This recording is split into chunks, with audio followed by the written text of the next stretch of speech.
Hi everybody, and welcome to Saturday Sampler for November.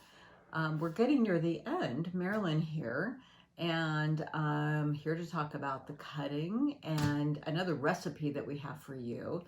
So we're getting into the final stretch. We have this month, and the last month we'll be putting on the borders and finishing up the quilt. So this is very exciting. But first we'll talk about our double chocolate muffins. They're really cupcakes, but really delicious cupcakes. I mean, they're called muffins, but you know, who are we kidding? They're really cupcakes. So they're really delicious. They have chocolate in them and then lots of yummy chocolate chips. And they call for like big chocolate chips and mini chips and some on the top.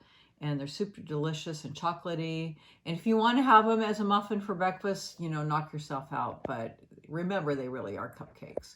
And of course, they taste delicious with some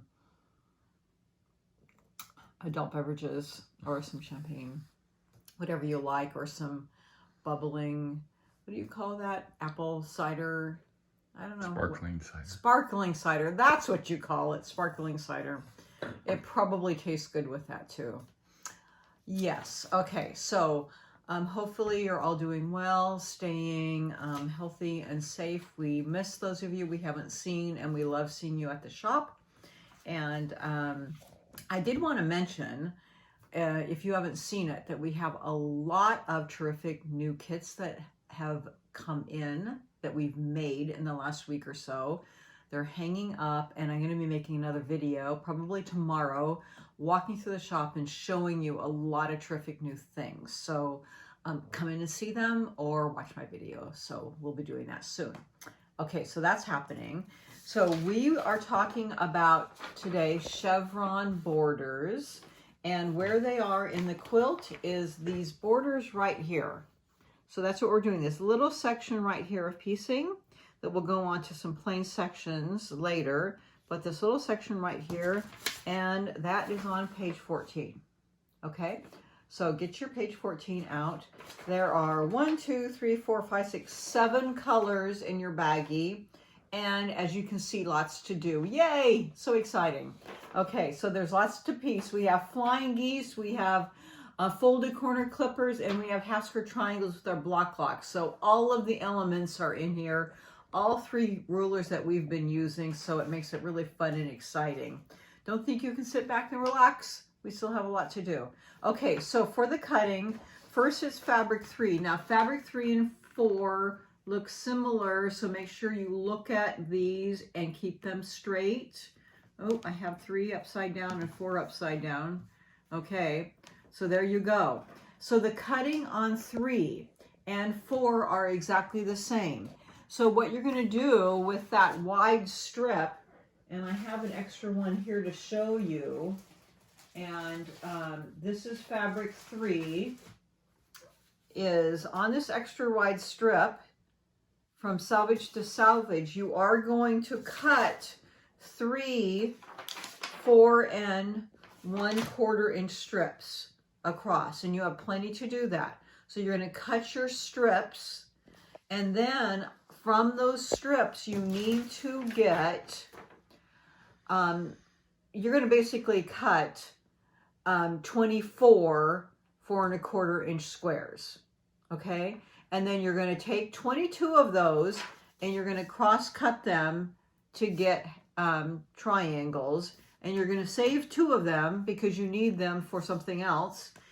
And then you have a little bit left of that last piece of strip, and you're going to cut that down to 3 1/2 inches, and then you need to get 4 3 1/2 inch squares.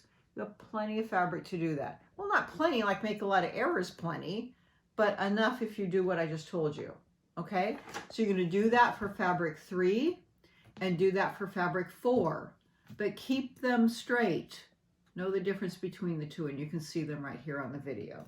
Okay, so that's what you do for your cutting of salvage to salvage, and you have enough to do that. Okay, now with fabrics 9, 10, and 11, it's the exact same cutting. You're just going to cut 2 7 1/4 inch squares, and you're going to cut them twice in the diagonal for triangles. But with fabrics 9 and 10, they're not in your baggie. Why?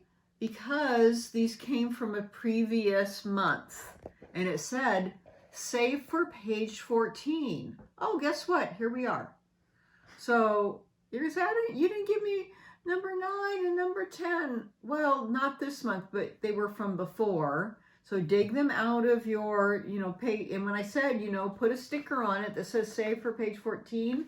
Okay, well, pull it out. And that's number 9 and number 10. And the pieces are plenty large. I have all this fabric left over from cutting. These are extras from cutting, and some of that is from 9. You had a plenty big piece left over, and 10. Now, when you get to 11, that's in your bag here, and again, you'll cut that down to a 7 1/4 inch square, twice in the diagonal. Ooh, this is going for a ride. Okay, now when we get to 12, it's a really big piece because you need to cut 5 7 1/4 inch squares, and then twice in the diagonal to get your triangles, because you need a lot more. Now, when you get to number 13, you have some of this in your baggie. However, you need more to get the yield, and some of it was from a previous block. Look right here. Save for blocks 12 and 14. Aha! Well, so you have more left, and you need some of that to get all of this. So, I actually took I have another bit here I'll show you. So of the one that you have, it comes in this long strip. And rather than cutting it down to a 6 1/2 inch strip, I took the pieces off of the bottom end and I cut my 3 1/2 inch strips here, how many I needed, which is 8 3 1/2 inch strips. And then I lined those up, and then I cross cut them down to 6 1/2 inches. And then the rest that I had left, I was able to actually get 3 4 1/4 inch squares out of what I had left, but your short one. And then out of that, I went to my extra and got my 4th 4 1/4 inch square out of what I had left. If you don't want to be so economical, you could take the other 2 off of here, but you have enough that way. Okay, so that's all your cutting, and then we'll be ready to go to your piecing. So I'll see you in a few minutes.